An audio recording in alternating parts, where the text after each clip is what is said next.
You then back at the ranch, because that's how witches are. Then determined to, listen, be that hypocrite.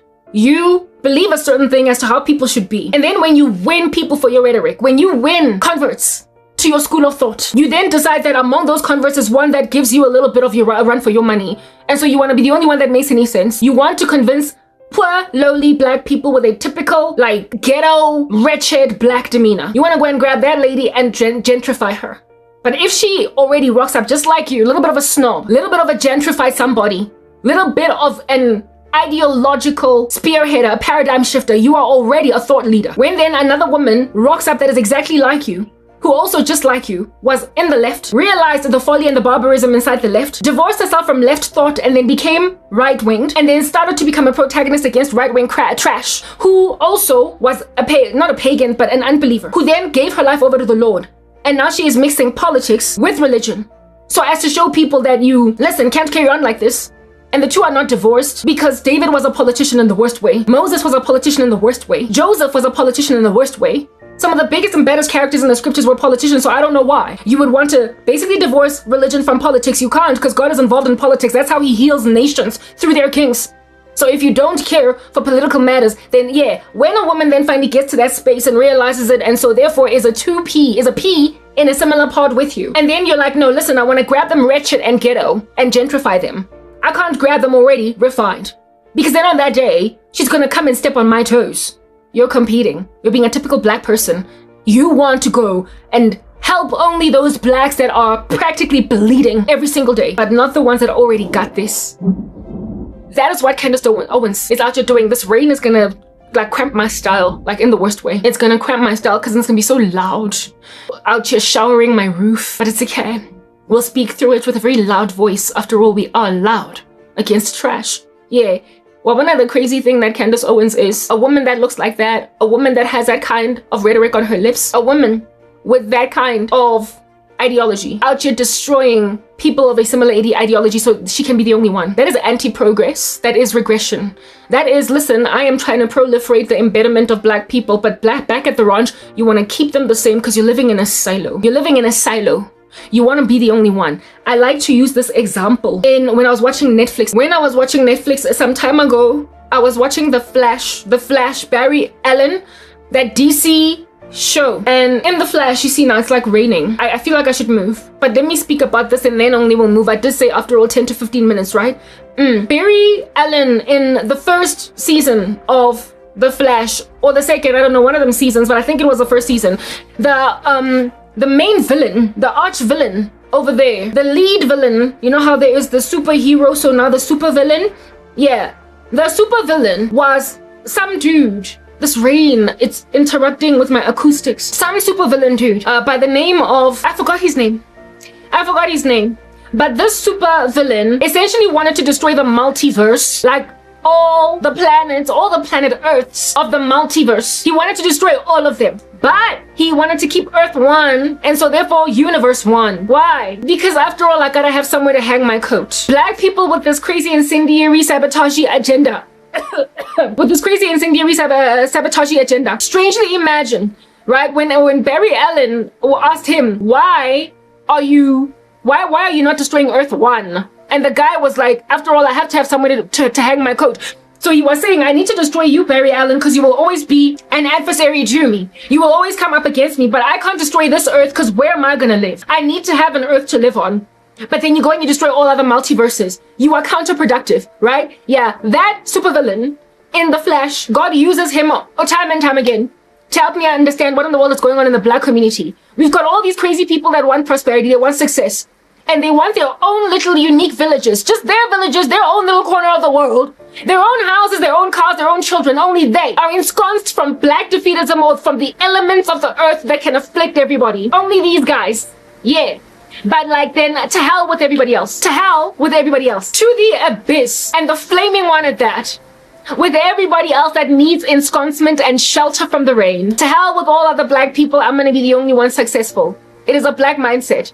You're like that super villain. If anything, my phone right now, I want to find his name. Super villain that wanted to destroy the multiverse in The Flash. I want to find his name. Super villain that wanted to destroy, supervillain that wanted to destroy the multiverse in the Flash. I want his name. I used to remember it, but it's a long time ago. In the Flash, Zoom. His name was Zoom. His name was Zoom. He wanted to destroy the multiverse, but keep only Earth one, killing Barry Allen. Because after all, he needs to have somewhere to hang his coat. Black people that destroy other black people are like Zoom. They think they can maintain only their little village while destroying the entire country. They think that they can uproot all blacks until they're the only ones that are out just standing on a podium like Martin Luther King saying, I have a dream. That's what's going on. And behind every crazy Zoom-esque man is a Zoom-esque woman. They get helped by women. Even if these women are married to white men, even if these women escaped the grain, even if these women escaped the typicality, even though they escaped the commonality, even though they escaped the stereotype, they want all of us to make like Sierra and go out here being a beautiful young woman with great promise, give some idiot with 50,000 children a 50,001st child and think that you're going to be the cut above the rest a different one because you're the celebrity, you're the one that's got the music videos with the beautiful buttock. And so of course Future is not going to wreak your havoc in your life, Sierra. Of course he's going to love you because you're Sierra. Otherwise, he's busy out here lambasting the bodies of other dancers, putting babies in their stomachs. The guy's not using protection. I wonder if he's not worried about HIV. He keeps on just hopping into women's bodies, making babies, littering them across the streets of America. And then Sierra rocks up and thinks that finally Future's gonna make out of me an honest woman. And guess what? Yeah, he did. He tried. He proposed marriage to her. But when she was heavily pregnant, he did what? He did a typical thing. He cheated. He betrayed her. He wreaked havoc. And now Sierra is out here co-parenting with a blended family, having married another man. You want black women to have glitches and twitches and commas and asterisks and underscores and dashes in their sentences. They cannot be linear. They can't just flow. Life cannot just be first the number one, followed by the number two, followed by the number three, and then number four. Black women are not allowed to be excellent students in school, get to university, graduate, get your first job in an internship, and then after that meet the love of your life, then after that get married, then after that start to have 10,000 babies. We can't have that dream. We can't. We cannot have that dream because there must always be an interruption in a black person's life. So you could be a star student in school, but then you're gonna have some friend or cousin of yours sabotage your career. When I was at this university, one of my cousins decided that I'm not gonna get a degree. Okay. Yeah, you will then have somebody interrupt that, but then when you strive anyway to it, you then get your first job in corporate, and then somebody will trip you up by trying to like mess with your career. They'll sabotage you, they'll wreak havoc, they'll bewitch you, you'll then lose jobs, you'll get interviews and fail them, you will hop from company to company, and then one day you will also arrive at a juncture where some idiot is telling you, I will give you this promotion to become a senior manager if you sleep with me. Yeah, that's the black woman's career over there. And then if she says no, I guess you get maintained in a lowly position. And then she will date a guy for 20,000 years that's never going to propose marriage to her, even though she is perfect as a girlfriend, and then insist on putting a baby in her stomach. That happened to one of my friends, even though she made it clear that I don't want to have a child before wedlock. That's where fornication becomes problematic. Guys be out here demanding babies even though they have not made an honest woman out of you. Yeah. You then give this idiot a baby, and just like with Sierra, even though he proposed marriage to you, even though he said he was going to make out of you an honest woman, he then betrays the living daylights out of you when you're 7 heavy months pregnant. And so you break up. You become a baby mama, but then stop being a girlfriend. And then you marry some other dude with a blended family. We can never be like Candace Owens, all of us, right? We can never go to school, graduate, meet a love, and then marry him, then only start having a cornucopia of babies. We can't have that dream. It has to be only 1 or 2 or 10 of us. And so if it's only 10 of us, we get to be maintained, preened, postured like peacocks on a mountaintop as the only ones that broke out of the black grain. And then you claim to be an advocate for black progress? What the heck? If at all, you can't grab 10 women and make sure that from the time they come out of their mother's wombs, they don't have to be popping babies, getting a bunch of STDs, sleeping around with a whole bunch of guys, getting slapped in nightclubs by a whole bunch of crazy dudes before they finally marry the guy that put the 3rd baby in their stomach before he could take out lobola. We all gotta be like that, right? And when women wake up to see that, no, I don't want to be that thing. I'm not gonna give some idiot a baby out of wedlock. Why doesn't he want to marry me but he wants my baby?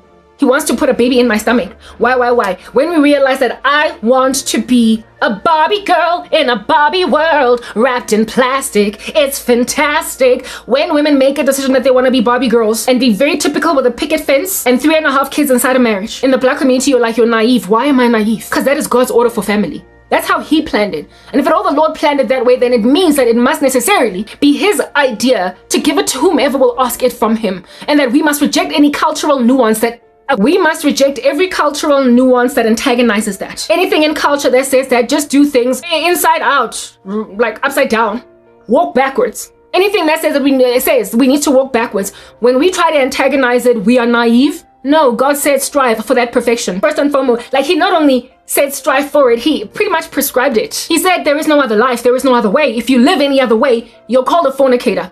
You're an affront to my kingdom, you're an idolater. You don't make no sense. And seeing as apart from the Lord Jesus Christ, no one enters heaven, when then he says this is how you ought to be and you strive for it, you're essentially self-preserving on that day. Because who wants to go to hell? No one, right? Yeah. So when I say I don't want to go to hell, Candace Owens say I must fornicate.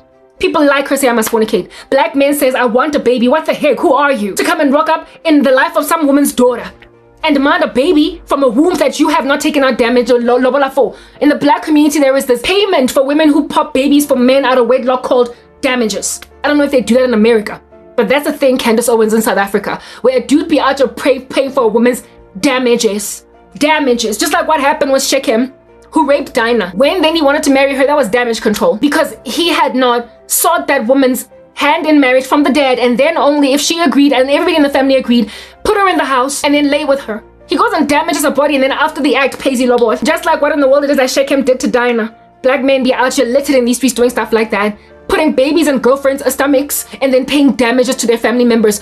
I remember when my cousins were paid damages for upon giving random dudes babies out of wedlock. I was like, ain't nobody gonna pay damages for me. Me, I'm the kind of girl that men pay lobola for. That's it. I get married. I don't get paid damages for, because I ain't damaged. Nothing of me is broken. I'm not cracked like a whip. I am a whole thriving, beautiful young woman made by my mom and dad, having brought forth an intelligent, gifted woman that men ought realize this year I'm going to invest in, enough for them to not insist upon putting a baby in my stomach so they can pay damages. They somehow can afford tens of thousands of rands worth of damages, but they also, however, albeit being able to afford damages, they strangely couldn't in the run-up to those damages afford lobola, because damages have to be paid ever so immediately once a woman falls pregnant. So a dude out here rocking up with 10,000 rands, 20,000 rands, 30,000 rands, 50K in Jafela out of nowhere, but he didn't have lobola money. No. It's not like they can't raise the money. It's not like they can't find it somewhere hidden in a corner under a rock or whatever. It's that they don't want to marry women and so make out of them honest ladies that are respected, regarded, honest women that are basically pedestaled as the fairer sex that must be loved by men. They don't want to do that. They don't want to do that. And so for those reasons, they out here be paying damages that are almost the same amount of money as it would take for your uncle to agree to take lobola. Monies that are similar in size, in price to lobola. Men are paying in damages because all they want to do is just keep putting babies in women's stomach. I saw it. Do you understand? In my friends, I saw them getting paid damages for. I saw beautiful, vibrant women with great promising futures out to get ruined by pregnancy because their baby daddies were that lackluster. And I was like, that's not my life. I made a decision already very early in my 20s that that's not me, that I'm having a child in a marriage, children with my husband, where there is no risk of damages and of children belonging to different baby daddies, etc. I saw that I didn't want that. And then when I came to Christ, I asked that, God, that's an issue in my community. Fix it. I don't want it in my life. And then we get black people, women littered across corporate South Africa, friendship circle, family members, etc. On some. No, I had like 2 kids with my boyfriend prior to wedlock. Who do you think you are, Karabo? Listen, I'm Karabo. That's who I am. I'm a daughter of God, and the thing I desire is the wholesome, noble thing to desire. I am a child of God, and the thing I want is what God wants for us all. If I want to honor God, then you ought respect my decision, and you ought emulate it. You ought regard it, revere it, make it a prototype, put it up as a mantle, a monument, an example. Because if at all I'm following Jesus Christ, you ought follow me. You ought follow my example. Because there is no other standard. There is no other name given among men by which men must be saved other than the name of Jesus Christ. And so if Christ says this is the order of how life ought to be done, and I aspire to it, you don't get to make it about my race and how it is that black women, you typically must just keep on popping 20 babies for some dumb dude before another guy 5 babies down the line will then make out of you an honest woman when you're in your mid-30s or in your 40s. Now I'm 41. And precisely because I'm 41 years old, the demands on my person to do this typical black thing are just hot-bothered, littered about my person like picked up. And this is what I gotta say. I don't care if I'm 45 or 50. I am not doing that which I always frowned upon when I was a child. So if I must menopause first, then I guess Candace Owens, that's on you. If I must menopause first, then I guess all these spoiled brats that did not have a single iota of PTSD in their bones, but nonetheless came at women who had to strive to get things while they had silver spoons in their mouths, then I guess you have got to deal with all of that. You have to have on your conscience lending a woman over to freaking menopause because she refused to be a typical Sierra after giving a dude with 20 children already in the streets another child, hoping that he's gonna marry me. It's bad enough that you're trying to make that out of a born-again child of the living God, but that you're doing it at all is just bizarre. Let's move back there. Okay, what's up? The rain definitely helps to cool down the atmosphere. The rain helps to cool down the atmosphere, but it doesn't help because it's loud. So we're dealing with a dichotomy. I'm gonna have to increase my voice a little bit because rain tends to drown me out. I wish it would just stop because I want to be able to concentrate and focus my energies. I thought I would show you what in the world I was doing with my bag already when I was in the house, but I guess I can meander. Last point of contention or conversation, because it's really a very contentious conversation that I highlighted when I was in the house, was I was lamenting about the defeatism in the black community.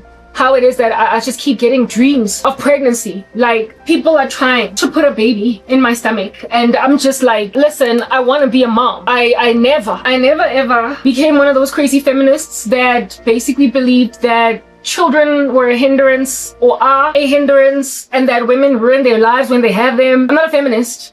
I wanted a litany, a cornucopia of children. I wasn't able to get them because of persecution. The very thing that I was lamenting about even in my last video, that, listen, as at this month, there are 7,000 cases of genocide, of martyrdom, genocide essentially in Nigeria of Christians. There is a lot of abuse of saints in certain parts of the world. It's what I'm getting at. And people are not getting to those Christians fast enough, and those Christians can't have normal lives. They cannot live out their Christian lives in a glorified fashion where it is that they can show the beauty of godliness and what it achieves eventually in life. Because there's always a machete on their neck, because there is always a gun to their heads, and because there is always a hindrance to their prosperity.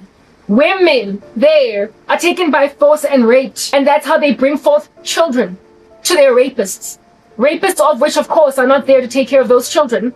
Those women gotta be single parents having been raped, but they're godly. And so because they're godly, they don't have abortions, but they bring forth seed from their afflictors. Therefore, they can't have the picket fence. They can't have the Barbie girl in a Barbie world wrapped in plastic, life. They can't have that wrapped in plastic Barbie girl life because they were raped by their castigators. Some of them are taken forcefully in arranged marriages, wed off to Islamist jihadis as Christian women. And so for those reasons, they cannot show a godly marriage. For those reasons, they cannot sport a wedding ring, all happy with a glorious gown on their wedding days to the body of Christ to encourage them to wait on God for husbands, because they were just taken off the street and put in some old man's house and made to pop 20 babies that will inevitably be raised up in Sharia law, in Islamic religion, even though this woman is in and of herself a Christian, where it is that she is forced to recant her faith or die. So living side by side to a man that she, in the climate of, is wearing a hijab and is claiming to be a Muslim, but still communes with Jesus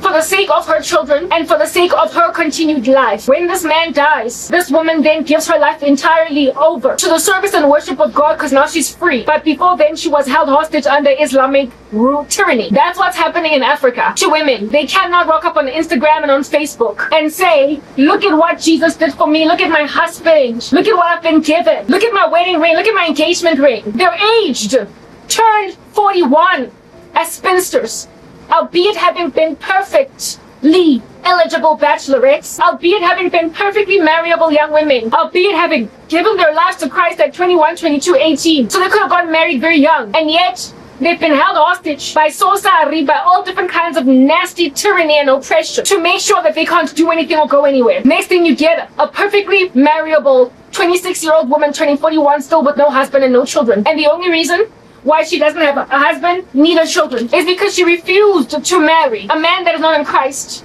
And she refused to have a baby out of wedlock, while encircled by a community of lunatics that kept on saying, a child is raised by a village will help you raise a child. If you are broody, if you've got a maternal instinct yawning in you, if you have a desire to be a baby mama, listen, get a boyfriend and have a baby. We all did it. Look at how we also all turned out, having been raised by single moms. We're fine. So have a child because your maternal instinct is yawning. But where are you going to find a baby daddy? Especially when you basically turn over. When you hop over the age of 35, you're then told, again, TikTok, yeah, well, the only reason why I am 41 without children and 41 without a husband is because I refuse to be married at 28 to a devil worshiper. At the age of 28, I dated some dude that claimed to love Jesus Christ. Listen, his favorite preacher was Charles Spurgeon. I found out that he used witchcraft on me, Korobela, that he was involved in some dark things. He was also very rude, could not speak well to me. Every so often teased me, dissed me, mocked me. So I dumped him within 2 months because, listen, I was self-respecting. I've always been that way. Yeah, but that guy and I were busy talking marriage during the season when I was yet to see his yawning flaws. So I would have been a bride by 29 and given birth to the churn of some heinous monster that would have likely even teased me in my pregnancy. It's not that no one wanted to marry me. It's that I didn't want to marry anyone that wanted to marry me. Is that they were all ungodly. Is that they were all into witchcraft. Is that they were all using korobela. Is that they all were insincere. Is that they all could not rightly divide God's word. Is that they all used the name of God as a means to tyrannize, terrorize, afflict, megalomaniacally control women. Is that they could not be corrected. Just like, again, I'm getting into this, Joshua Mhlake. Listen, so you can understand what I was facing from the age of 26 when I gave my life to the Lord Jesus Christ, all the way up until now that I'm 41. So you can understand what kind of men wanted to marry me. We're gonna talk, because we touched on him briefly, about Joshua Mhlake. I could never, being as self-respecting and as hot-headed as I am, as strong and level-headed and hot-headed as I am, with these kinds of opinions and this ability to self-examine, and also with this ability to self-observe and gaze upon a circumstance as to whether or not it makes sense. And so leave, in spite of what my feelings might be. I've always been emotionally mature enough to leave a situation that I might be tied to emotionally, but it just did not make any other sense in any other fashion. Psychologically, mentally, what is this? Not competitively, but compatibility. Like just in terms of all other life issues. If it didn't make no sense, I was able to basically tell myself that time heals all wounds. I've always had that maturity. I've always had a maturity, even as a teenage girl before coming to the Lord Jesus Christ, to walk out of a situation that was just freaking bizarre. It didn't make any sense, but I was still very hotly invested emotionally in it. I walked away from my first love and the guy that broke my virginity at the age of 17 because of the fact that he was just rude. One time I told him I loved him and he responded by saying, "Don't say it so much, you might wear it out." He kept saying stuff like that. Because he broke my virginity, he imagined that he could just speak anyhow to me. One day my mom moved out of home. Well, we moved out of home. I was a teenage girl living with my mom and I didn't tell him. One day my mother moves out. One day we move out of where we used to stay and where my boyfriend used to visit me, and I didn't tell him because he was rude to me on the phone one time. And I was like, how much of this am I gonna take? Listen, I'm only 17. I'm only going on 18. Sexually active with a guy that I gave my body to. Virgin. I was in love with him like no man's business, and I had given my body to him, having never slept with a guy before. And I was like, let sleeping dogs lie. It is what it is. Ain't nobody gonna ever break my virginity again. I'm never gonna have a first love, neither a first time guy in my life again. But who in the world takes this level of just dastardly down talking in their stride? The guy was shocked out of his mind because he imagined I could go nowhere. He imagined I was going nowhere because I was that in love with him.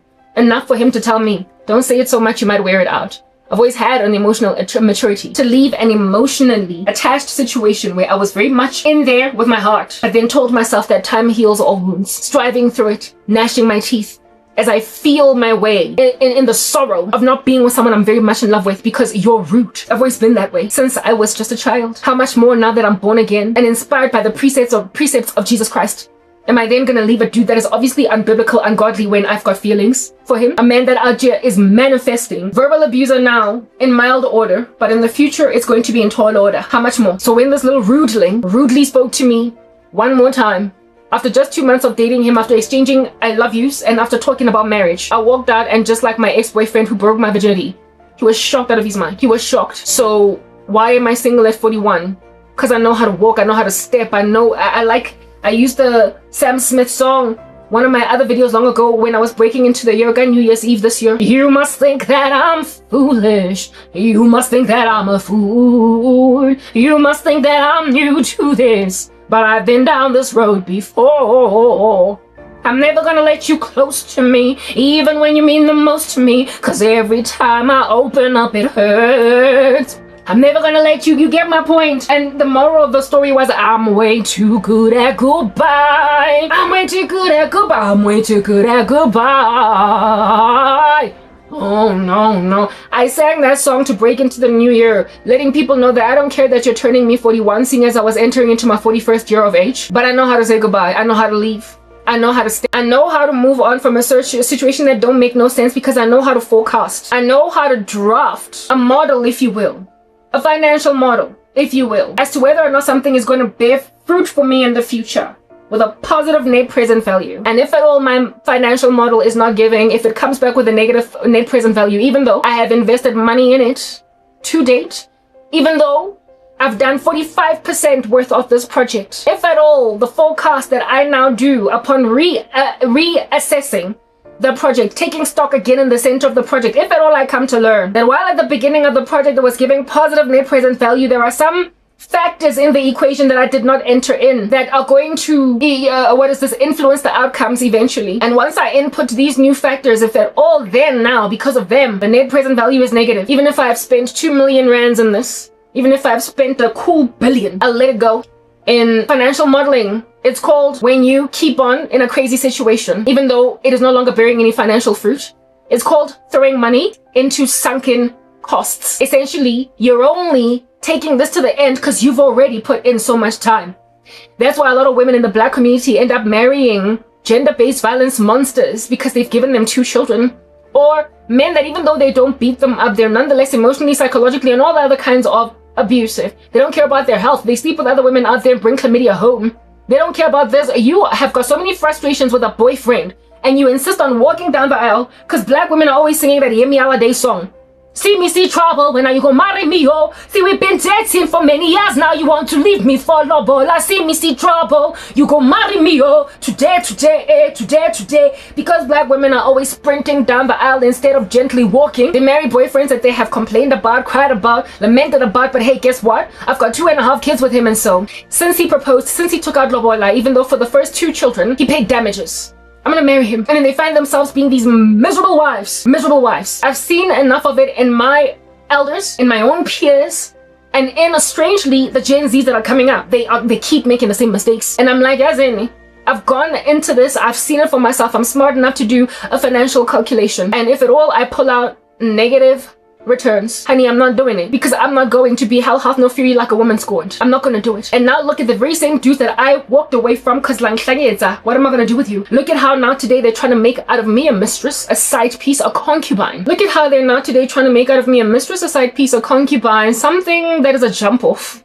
Yeah, frustrating the women that said at least Temba took out lobola. They're frustrating the women that I spent all my huffing and puffing seasons trying to counsel against. Women I tried to counsel against entering into marriages with men like these. Now today their husbands are staking out my ministry, and they're hoping to embarrass the living daylights out of me like that woman at that Coldplay concert on a kiss cam. Seductress, adulteress, Delilah out here, leading astray an innocent man that has a wife that he loves at home, but he just could not overwhelm himself. He could not, overcome the overwhelming seduction of this seductress. They always make the monster in the equation the woman. They always make the seductress or the adulteress the woman with whom a man has been caught in an affair. She's always the enemy, the monster. But I'm here to highlight to you, to show you that, listen, here it is that I'm a consecrated, blood-bought, born-again daughter of the living God, waiting on God for a husband. And your husbands have locked me in a cage like an animal, and have said, unless you concede, I won't give you your freedom. They have utilized their resources to bribe the whole planet using women, and have said, unless you become my mistress, my concubine, I'm not going to barge. They are trying to make out of me that Proverbs 7 woman when I am a Proverbs 31 woman. My feet don't go down to death. I am not trying to invite a man to my bed so we can take our fill of love all night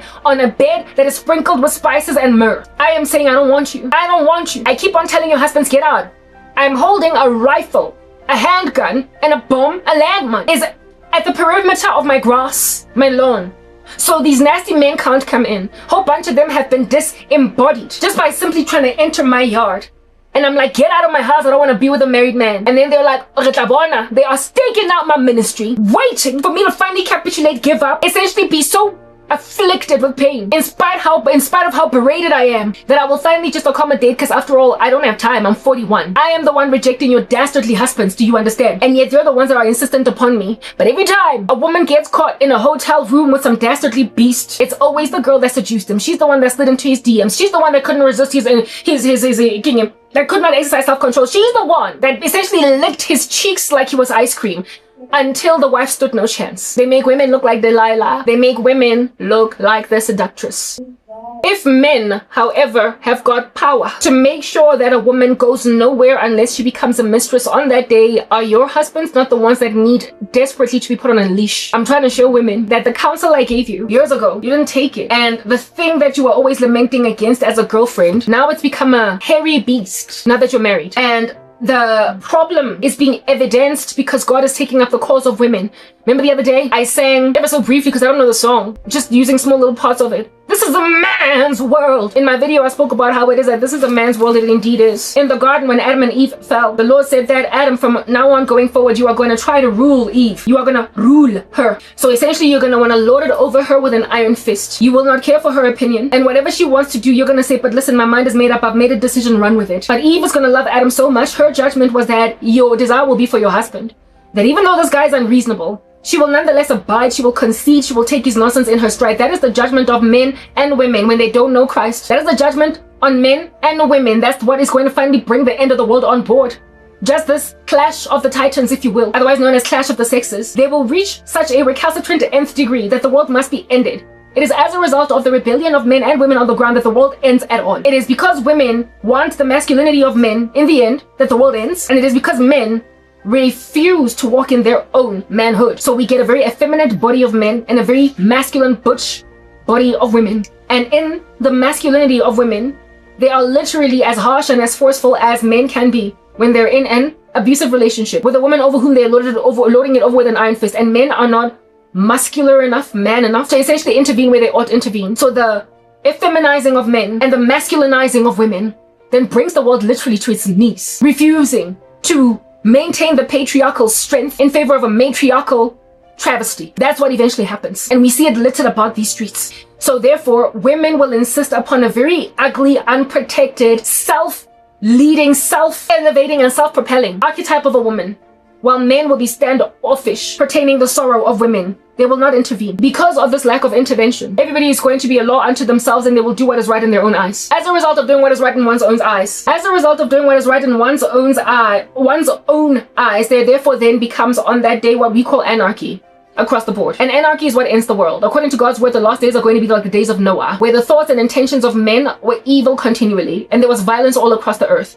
And there was a procreation issue, where it is that the wrong way in which you make children was just happening. Proliferation of Nephilim, sons of God sleeping with daughters of men. So there is a hybrid issue, there is a lawlessness issue, and there is a gender dysphoria issue. There is a violence issue, and there is a therefore lack of protection for the lowly, the oppressed, the widows, and the orphans issue. Essentially, there is what we call a everybody is left out on a limb issue. Too many poor people, too many women with no justice, too many orphaned children, too many. That's the last days. And you literally manufacture, as in a factory, orphans. When you keep making babies out of wedlock, you literally manufacture them, because hardship that comes in single motherhood tends to kill some women with STDs, sleeping around with aboputmadlesa, doing whatever they need to do to get ahead. It also kills them in gender-based violence. And there being no fathers then produces even violent children that are hard to manage, that are a law unto themselves, running themselves in their own little image, with men also, like I said, deadbeats beating down women and not taking responsibility. Manufacture of orphans, be it by death or just abandonment, and sexes absolutely being in denial, being in entire rebellion to what they ought to be and how they ought to operate in these streets. When you make an observation of that and then you try to forewarn people that, listen, this is the inevitability, this is the eventuality of your future if you don't give your life to Christ, because the devil is going to pursue you with a grain. He's going to pursue you with a typicality. And women are like, wankime, like a religion. Like, you know, the other day I lamented against Monique, who was speaking about Christianity and saying, y'all's God got too many rules. When then you say that our God has too many rules, you will neglect, you will disregard, and you will walk away from, therefore, from the only source of protection and the only institution that can protect you from orphaned children, largely anyway, and also from irresponsible men and women disregarding their gender roles. I warned against that. I did. I don't know if I'm getting fat or what, but my finger was starting to feel uncomfortable from all these rings, so whatever. haven't been working out, so I might just be getting fat. You tell me, how's my cheek game doing? Am I fat? Anyway, women disregarding their roles and men also disregarding their roles. And then you get an epidemic of women standing back while violent men take women. You then get an epidemic of violent men taking women by force because I'm Frank Sinatra and I'm gonna do it my way. I'm Frank Sinatra and I'm gonna do it literally exactly how I want it to be done. And you don't get to tell me anything, Karabo. And it's like, listen, if God before us, can nobody be against us? So do you with your megalomaniacal disposition, but I have true protection. His name is Jesus. And I tried to warn women, his name is Christ. And now, 10 years down the line, now that everybody's a middle-aged woman, I'm 41 now. Now they realize the folly of having married a Sizwe Tamba Jabu that I warned against. And now they see the folly of that. And now they're standing back saying we all did it. And they don't even realize that what they're doing is pushing me to one of their husbands so as to ruin me as a woman. So one woman got to get heartbroken, two women, in order that other women can feel comforted in their ability to be able to relate with each other's fallenness. When then I reject all these things, listen, both men and women in concert are like, die then. And then my response to that is my point exactly. You have not because you ask not, and so you kill. That's what the Bible says in the book of James. You have not because you ask not. After all, you sprinted down the aisle, you did not walk, right? You have not because you ask not, and so you kill. You didn't ask God, neither were you prepared upon asking him to essentially wait on him, and now you're killing me. Cain killing Abel. And when you do ask, you ask that you might spend it on your passions, so God flat out ignores you. And then you want to make it look like God does not care for me, God does not care for Christians when you're the one incarcerating me. Remember I said earlier that this is Africa, and in the Middle East too, this is an issue. Those who convert to Christianity here will be incarcerated by something if they don't find a way to escape. If they don't get incubated, ensconced by something real fast, they will be harassed. And so there will not be very many testimonies littered about the streets that are very encouraging of Christian marriages, of Christian this, of Christian that. And the issue is because the persecution in those cities, those towns, those villages, those countries is so bad that Christians cannot sport an engagement ring with gladness and joy and show her photos on Instagram and her wedding be featured on YouTube to inspire many, because you're gonna have your friend coming at you, your cousin coming at you, your brother coming at you. If they can sabotage it, they sabotage it. And if they succeed to sabotage it, absent of you fleeing to the next town, the Bible says if they persecute you in one town, flee to the next. Absent of you moving to another country, you will not be able to successfully marry. And so you're going to get some stupid woman out here flossing her marriage, living in a free country like America. I guess living in a free country like America, you're going to get a bit of a Candace Owens out here flossing her marriage in my face. And her life that escaped the black grain without having compassion for the fact that I'm in South Africa. And in my nation, there are ritualists who feel entitled to women. They're rapey. And women, just like what Candace Owens indeed appears to be doing to me from what I'm dreaming. Call me crazy, I don't care. And nobody watches me, so I can go out on a limb and risk sharing certain prophecies, certain things I see in dreams. Y'all know I ain't got nothing against Candace Owens. If anything, in my last video, I was rooting for her. And I only mention her because she's been so crazy anti-Semitic. So frankly, even me commenting like this, I have no incentive to just out to be coming at Candace Owens, nothing. And I finally, just like Melissa Doherty, I'm exposing her because how are you going to be out to harassing me in an email? But instead of an email, it's my dream space. I know witchcraft from a mile away. Flossing and flaunting your Instagram marriage. Because if you as a black woman in America make a decision, just like the one that I made in 2011, give my life to Christ and escape from the black grain, walk away from the leftist lunacy, and recognize what makes for sound biblical politics. I love what Charlie Kirk said one time in an interview. He was so bold. He was so bold, that guy. He was so brave. He said things that a lot of us out here be cowering because we know what the response is going to be. We know what the lashback is going to be. He said you cannot be a Democrat and be any kind of believable Christian. Because the things that Democrats stand for, the left, what they stand for, are crazy, they're bizarre. They're out to proliferating pro-choice. They're out to proliferating, gender anarchy. You are who you want to be even if you're a furry, and you are who you want to be even though being born with this many chromosomes, you're going to decide that you got other chromosomes. The left is crazy. They go against everything that makes for biblical Christianity. They never used to be crazy. The left are the ones who set the slaves free. But you see, once you ultimately enjoy the glories of God's restoration, you then also become crazy because mankind, absent of God's restrainer, make like the Hebrews in the wilderness, that even though you saw the miracles of war of God taking you out of Egypt, you will, in Egypt, build a golden calf. The left set slaves free, and the left in history largely made sense. Martin Luther King was left. But then in 2025, because it is the party of the liberated, they then became too liberated now, didn't they? Just like the Hebrews in the wilderness. They get out of Egypt, leftist, and in the wilderness, it becomes clear that conservative values make more sense now that we're in this crazy era. Restore back to God. And then they decide that, listen, we are the party of the liberated. We are the party of the freed. We are the party of the freed slaves. Even the ANC was left. Back when we got out of apartheid, it made sense to be left back then. Christian values were aligned, tied to leftist politics, but not so much to rightist politics. Rightist politics in history were systematically oppressive. They're the ones that held black people in a bunch and used the Bible to justify slavery. And it was the left that were like, no, slavery is wrong.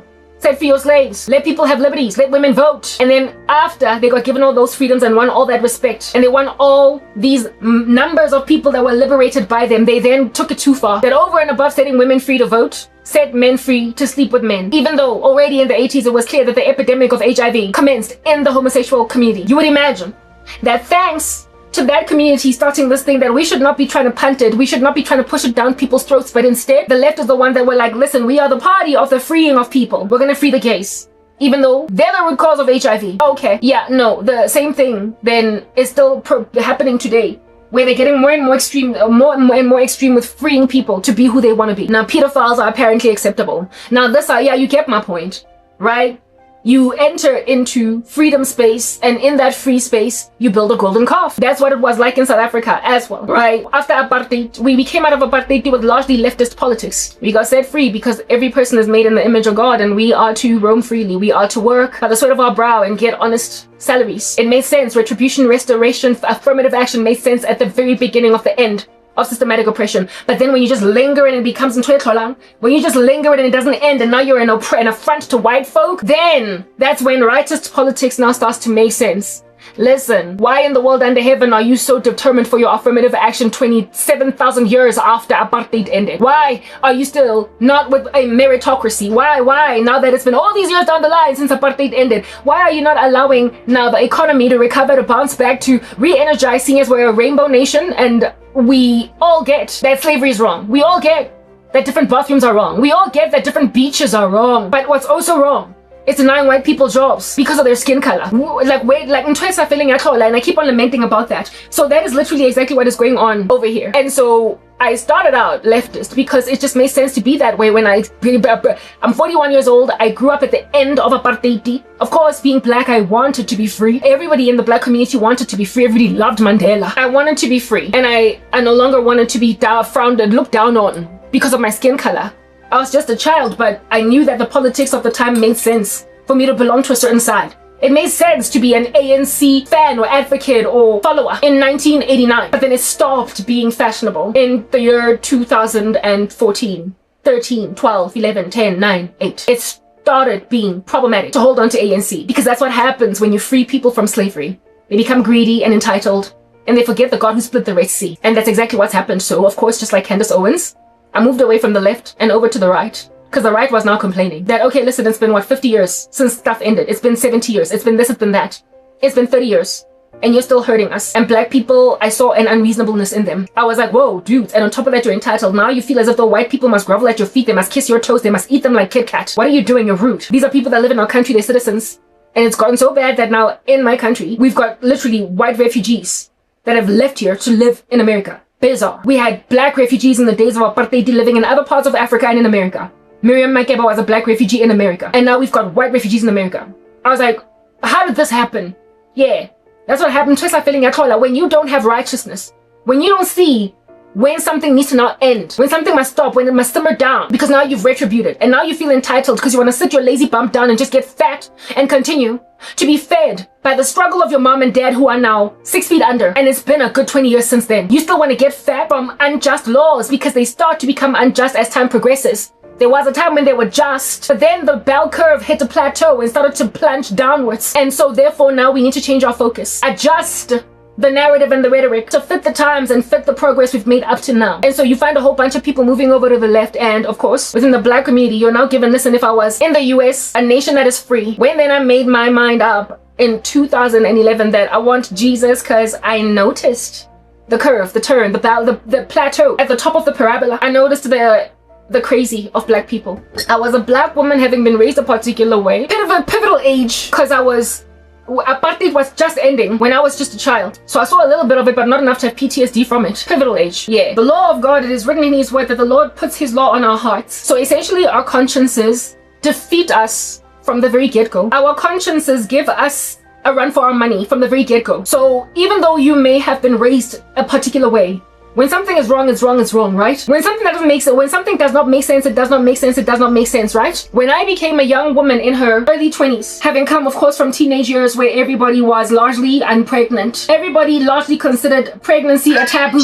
I had come from, in the days of my university, up to the days of my second year of varsity, falling pregnant was kind of taboo at that stage, even though you were already out of high school. There was this one girl that fell pregnant in my crew of friends in varsity by a Budmazesa, by some older dude that I think was married. Like, it was just such a taboo. I had to go and close the window. Yeah, it was such a taboo. She fell pregnant. We were 19.